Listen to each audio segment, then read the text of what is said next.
Dirigés tour à tour par le président de l'Assemblée nationale, l'honorable Faustin Boukoubi, les travaux de la réunion du bureau et de la conférence des présidents ont essentiellement porté sur l'examen et la recevabilité de 3 textes issus de la première chambre du Parlement. Ce sont la proposition de loi fixant les conditions de travail et de l'emploi des travailleuses et travailleurs domestiques en République gabonaise, initiée par l'honorable Alexandre Gilbert Awassi, député du 2e siège de la commune de Mwanda, proposition de loi jugée recevable par les membres du bureau de l'Assemblée nationale.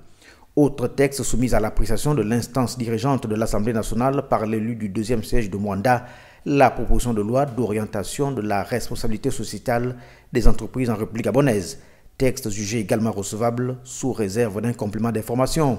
Enfin, la proposition de loi instituant la parité homme-femme dans l'accès aux mandats électoraux et fonctions électives en République gabonaise, initiée par l'honorable Faustin Boukoubi, député du 1er siège de la Lombo-Bouengidi, commune de Pana. Texte jugé recevable par les membres du bureau à la lumière des dispositions des articles 3 et 7, alinéa 3 de la Constitution.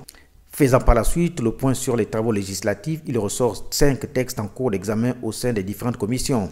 8 autres sont en attente d'examen, 3 sont attendus du gouvernement et 2, dont le bureau de l'Assemblée nationale a été saisi, attendent leur transmission au niveau de la commission des affaires étrangères, dont les postes de président et de vice-président sont vacants depuis le dernier remaniement ministériel.